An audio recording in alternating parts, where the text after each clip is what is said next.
Repórter Eco comemora os 50 anos da TV Cultura com um programa especial sobre ações, pesquisas e projetos voltados para a conservação das fontes de água. Veja só. Um estudo internacional mostra como o aguapé, espécie aquática da Amazônia, pode contribuir para descontaminar os rios poluídos por matéria orgânica e até por metais pesados. O documentário O Amanhã é Hoje revela as histórias dos brasileiros que sofrem os impactos das mudanças climáticas, como a seca prolongada que afeta o fornecimento de água. E a história da maior rede de sementes nativas do país, criada para recuperar as nascentes do rio Xingu, que fica fora da reserva indígena no estado do Mato Grosso.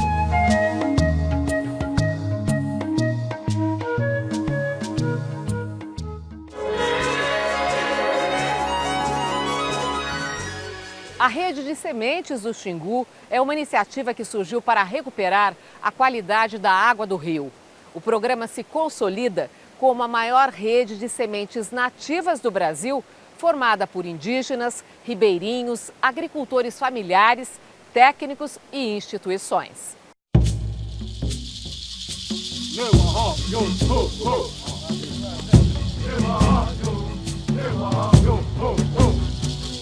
A maior rede de sementes nativas do Brasil foi criada a partir de um pedido de socorro dos povos do Parque Indígena do Xingu, no norte do Mato Grosso.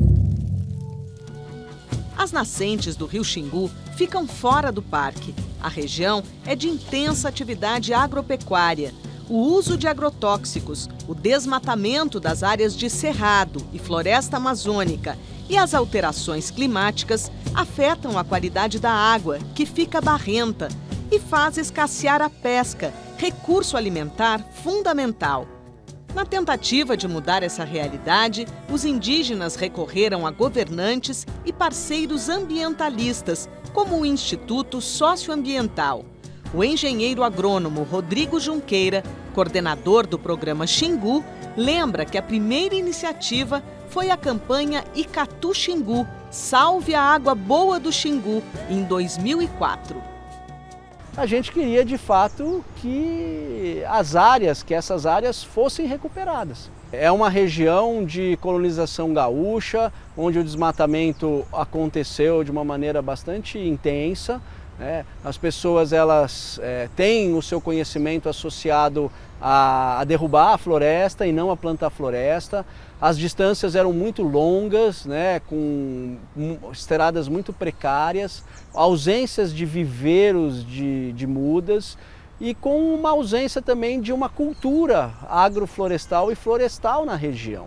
E aí a gente olhou e observou um princípio que acho que a gente acertou, que foi: a gente precisa descobrir ou desenvolver técnicas que reconheçam e valorizem o conhecimento que aqui tenha. O conhecimento dos índios, de todos esses nossos parceiros históricos, mas o conhecimento também do fazendeiro, dos produtores que ali estão. A coleta das sementes nativas em áreas de cerrado e floresta amazônica é feita em 20 municípios do Mato Grosso e do Pará. Essas sementes são coletadas das áreas de reserva legal, dessas famílias, de pomares de sementes que existem nas propriedades, e também das terras indígenas, respeitando sempre o que a legislação indica. Elas são marcadas áreas de coletas de semente. A Associação Rede Sementes do Xingu é uma produtora de sementes nativas, credenciada junto ao Ministério da Agricultura, tem o seu RENASEM, e que indica qual é essa quantidade de espécies, de quantidade de espécies e de número mesmo, para o quanto que ela pode coletar para que a floresta siga contribuindo e fazendo o seu papel.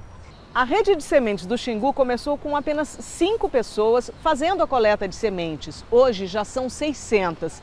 Entre indígenas, agricultores assentados e coletores urbanos, jovens e mulheres desempenham um papel fundamental. Essa floresta eles precisam cuidar, né? Porque vai ser o futuro deles, né? Então eles participam da coleta, participam da gestão da iniciativa, ajudam a mobilizar os grupos, né? E esse cuidado feminino ele é muito presente. As mulheres indígenas elas têm uma relação com a semente bem diferente, né? Não só as mulheres, mas os indígenas, né? A semente tem um outro valor, tem um outro símbolo, né? Em que os brancos, nós brancos, estamos aprendendo com eles também. Qual é esse símbolo, né? Aquela semente tem um significado muito maior do que só uma planta que vai nascer e lá no futuro ela vai morrer. Aquilo ali tem uma vida muito profunda, algumas com umas histórias muito significativas. A muvuca é a técnica utilizada para a recuperação da vegetação nativa. Parece uma bagunça de sementes, mas é fundamentada em pesquisa científica. Tem sementes de espécies que vão vingar logo e das que virão depois, formando as árvores do futuro. Até agora, foram recuperados cerca de 6.000 hectares. Os ambientalistas sabem que ainda é pouco, mas os quase 5 milhões de reais gerados com a venda das sementes fazem muita diferença para as famílias envolvidas. E a experiência de recuperação ambiental pode inspirar iniciativas em outras regiões do país. A semente ela tem um papel e uma capacidade de unir os diferentes que muitos achavam que isso era impossível. Ele faz uma tecelagem social onde o fazendeiro reconhece a importância do indígena que está colocando aquela semente para ele. E por sua vez o indígena também reconhece a importância desse fazendeiro que está plantando a floresta que vai melhorar a qualidade de vida e das águas, né, que correm para dentro do Xingu. A muvuca de sementes, ela só é possível porque existe a muvuca de gente, né? E isso é uma beleza, né, que não é só retórica, é uma realidade.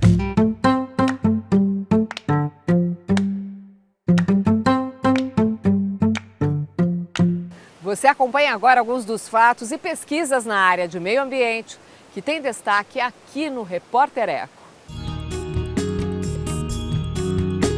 Pela primeira vez, astrônomos registram uma imagem real de um buraco negro no universo. O feito histórico foi realizado por 200 cientistas do Event Horizon Telescope. O buraco negro é um monstro cósmico que suga tudo ao redor, até a luz. Tem 40 bilhões de quilômetros de diâmetro e fica na galáxia Messier 87, a cerca de 53 milhões de anos-luz da Terra. Pesquisa indica a descoberta de uma possível nova espécie humana. 13 pequenos fósseis do Homo luzonensis foram encontrados em uma caverna da ilha de Luzon, nas Filipinas.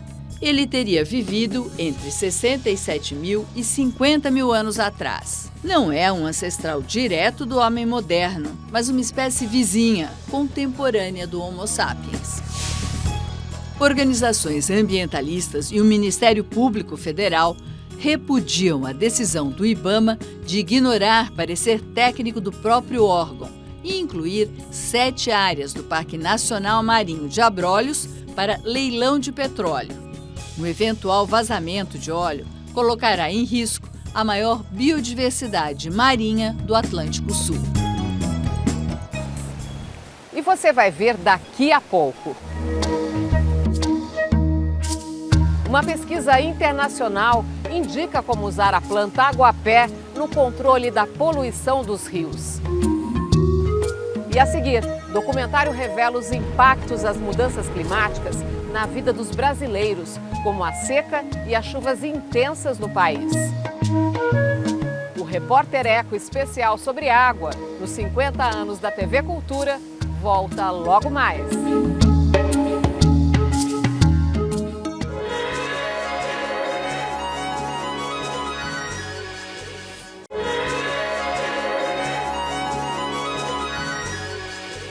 As mudanças climáticas causam impactos na vida dos brasileiros, como a seca e as chuvas torrenciais em vários cantos do país.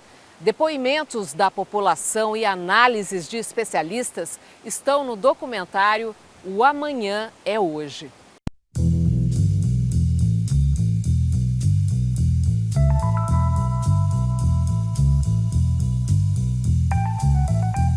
Seja em uma praia no litoral de São Paulo, na região serrana do Rio de Janeiro, ou em uma aldeia indígena no Maranhão. Os efeitos das mudanças climáticas já estão à nossa volta. O debate acabou. A ciência é taxativa, as ações humanas elas são responsáveis pelo acúmulo de gases na atmosfera que estão provocando o aquecimento global, e isso já está trazendo consequências para a nossa vida hoje em dia. Continuar debatendo se isso existe ou não é imoral. A mudança climática, ela gera em primeiro lugar uma perturbação ambiental significativa, daí vem perdas econômicas, daí vem perda de vida, rompimento de tecido cultural, de raízes culturais. As comunidades afetadas são personagens do documentário O Amanhã é Hoje. Nós precisamos fazer algo para reverter isso agora. Então é muito importante mostrar a todos que as secas que nós estamos passando, essas alterações todas climáticas, elas são consequências sim das mudanças climáticas. A seca que assolou o Nordeste em 2008 está retratada no filme. O drama das famílias de agricultores que não tinham o que comer nem o que plantar. Segundo a Embrapa, a agricultura brasileira pode perder mais de 7 bilhões de dólares, o equivalente a 21 bilhões de reais até 2020, e o dobro até 2070 em razão das mudanças climáticas. As cenas também mostram a tragédia causada pelas chuvas em Nova Friburgo, região serrana do Rio, em janeiro de 2011. Mais de 900 pessoas morreram e 300 mil foram afetadas pelo desastre ambiental. O impacto do desmatamento da floresta amazônica, que afeta o clima em todo o país. Em 2004, nós desmatávamos 27 mil quilômetros quadrados por ano e isso caiu em 2012 para cerca de 4 mil quilômetros quadrados por ano. De 2012 para cá, nós não estamos mais com 4 mil, mas nós já estamos com 7 mil. Pior ainda, de julho de 2018 para novembro de 2018, as queimadas na Amazônia tiveram um aumento de 36%. O resultado líquido disso é que o Brasil, apesar do extraordinário progresso que fez entre 2004 e 2012, é hoje o 7º maior emissor de gases de efeito estufa do mundo.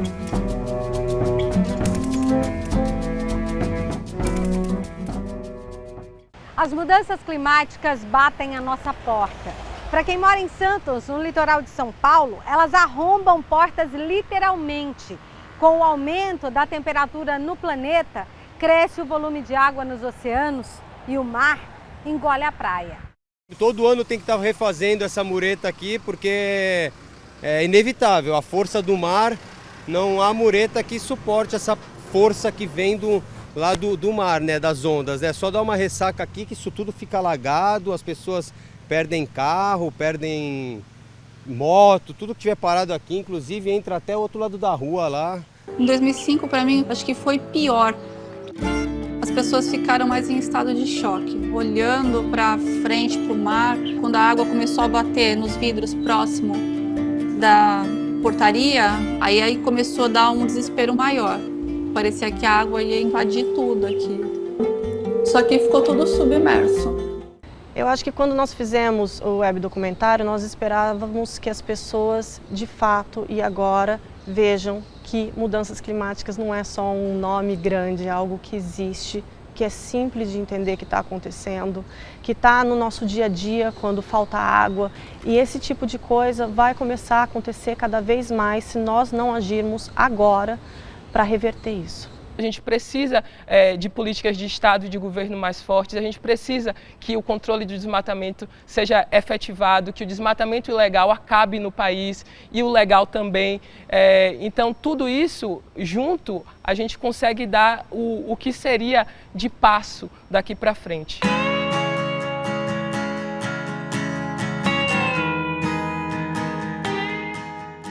Chegou a hora das imagens que a gente escolheu para você na internet.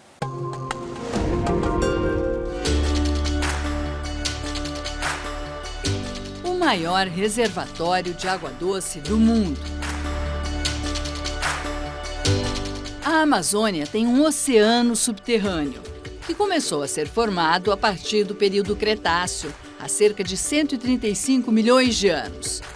É o SAGA, Sistema Aquífero Grande Amazônia, também conhecido como Alter do Chão. Foi descoberto por acaso em 1950, quando técnicos da Petrobras perfuraram o solo do Pará. Encontraram água no lugar do petróleo. As camadas de rocha porosa da região funcionam como uma esponja, permitindo a absorção e armazenamento de grande quantidade de água.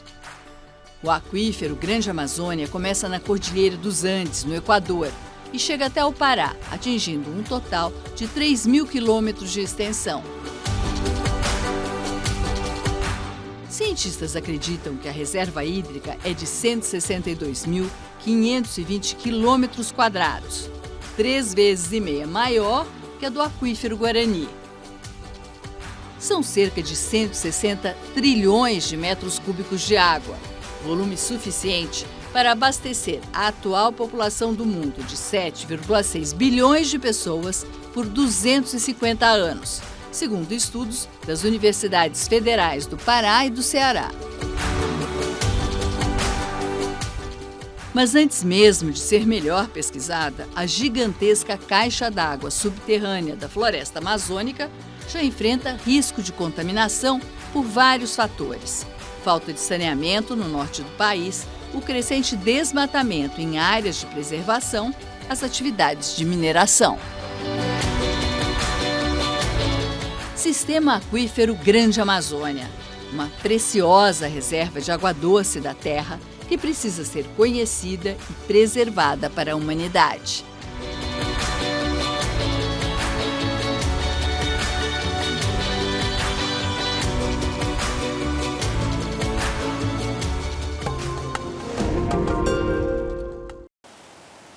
E você vai ver a seguir. Pesquisa feita por cientistas britânicos com o apoio de brasileiros mostra como o aguapé, planta aquática da Bacia Amazônica, pode ser uma solução para os rios poluídos. O Repórter Eco especial sobre água, nos 50 anos da TV Cultura, volta daqui a pouco.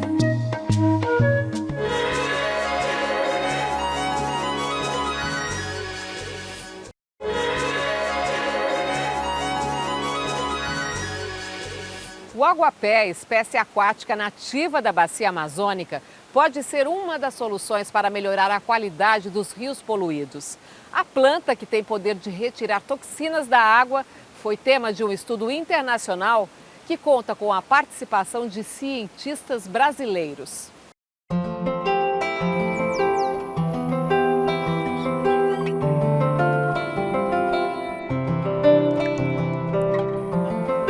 A flor delicada de cor lilás popularizou o uso ornamental desta planta aquática. O aguapé, espécie natural da Bacia Amazônica, se espalhou pelo Brasil e por várias regiões tropicais do mundo. A bióloga Marta Lamparelli conhece bem o papel das plantas aquáticas. São locais onde eu tenho reprodução de peixe, onde os peixes encontram refúgio, os peixes pequenos, eu tenho processos de ciclagem de nutrientes, eu retenho os contaminantes. Então, mesmo em reservatórios onde eu tenho problema, a presença da várzea natural é importantíssima. Um estudo britânico publicado recentemente na revista científica Nature revelou resultados excelentes de um experimento que utilizou esta espécie aqui, o aguapé para despoluir a água de um rio historicamente contaminado por metais pesados no Reino Unido. É a chamada biorremediação, um processo que utiliza organismos vivos, como plantas aquáticas, para recuperar áreas poluídas. Ele vai filtrando essa água, crescendo e vai concentrando o que tem de ruim nessa água, especialmente metais e outras substâncias que nós estamos estudando. Os pesquisadores Alcides Lopes Leão e Ivana Cesarino, que é química e também professora da Unesp, foram convidados a participar do estudo que começou no Reino Unido. O trabalho dos brasileiros será dar uma aplicação interessante para a planta depois de usada como depurador. A ideia é fechar o ciclo. Eu, na parte de química, faria o etanol a partir do aguapé e como, ainda sobra um bagaço e esse bagaço ele pode estar ainda com esses traços de metais, então esse bagaço ia ser utilizado na confecção desses compósitos. Que são o que esses compósitos? São vários conduítes, Pode ser utilizado em dutos como conduítes, em caixinhas de eletricidade, coisas que não há contato com, por exemplo, alimentos ou com a espécie humana. E com as pessoas. Isso. Quer dizer, com o trabalhador da construção civil haveria esse contato. Não, mas ele não tem contato, ele não toma água ali, naquele conduíte. E ele não é alguma coisa que ele seja solúvel, que vamos supor, o fato de você passar a manipular, ele vai se contaminar. Não é o caso, ele está incorporado dentro do plástico. Quando o aguapé encontra um ambiente perfeito, calor, água parada e nutrientes, ele se multiplica numa velocidade impressionante. Se não houver o manejo correto, a retirada mecânica, acontece exatamente isso. O que seria a solução acaba se tornando um grande problema. Nesta represa no interior paulista, um manto verde flutua sobre o espelho d'água, impede o lazer, a navegação, a pesca. Pior ainda, neste local, aumenta e muito a evaporação da água. Há 18 anos navegando pela represa, seu João, idealizador do Barco Escola, projeto de educação ambiental de uma organização da sociedade civil, enfrentou um momento bem difícil entre o final de 2018 e começo de 2019. Com o excesso de aguapé, a embarcação ficou atracada por vários meses. Se o ambiente estivesse equilibrado, a gente olharia para aqui e veria um espelho d'água. Você iria ver e totalmente limpo, A gente conseguiria chegar à margem. Sim, com certeza. O nosso problema, o problema do reservatório, com certeza absoluta, são os esgotos jogados pelas cidades a montante do rio. Quando a equipe do Repórter Eco esteve pela primeira vez na represa de Salto Grande, em Americana, a imagem do aguapé numa das margens era esta. Exatamente uma semana depois, quando voltamos à região, a quantidade era muito maior.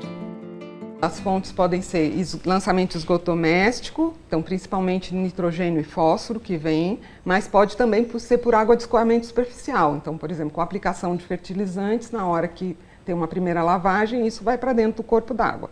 Então, principalmente o fósforo nos nossos ambientes faz com que eu tenha crescimento de microalgas, então às vezes eu tenho florações de algas, mas posso também ter crescimento excessivo de macrófitas aquáticas ou plantas aquáticas como o aguapé.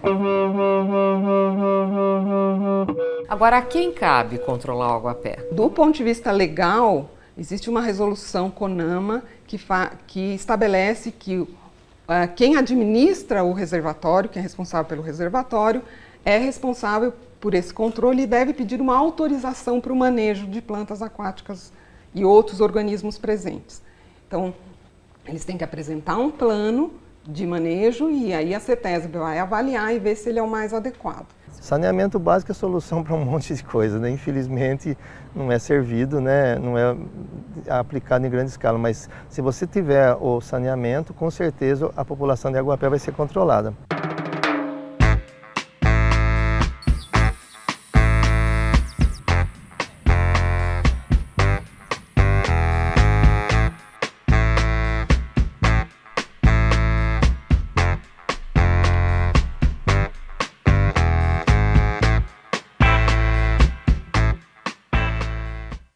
E você pode rever as reportagens pelo Cultura Digital. É só baixar o aplicativo gratuitamente no seu celular. Acompanhe o programa também pelo youtube.com/repórtereco TV Cultura. E não esqueça de curtir a nossa página no Facebook. E a gente encerra com o pensamento do geólogo Aldo Rebouças. Ele morreu em 2011 e é considerado até hoje referência mundial no estudo das águas. No Brasil, o mau uso da água é um problema maior que a sua escassez. O país tem um dos maiores índices de desperdício do mundo. Repórter Eco Especial Água, nos 50 anos da TV Cultura. Até o próximo programa.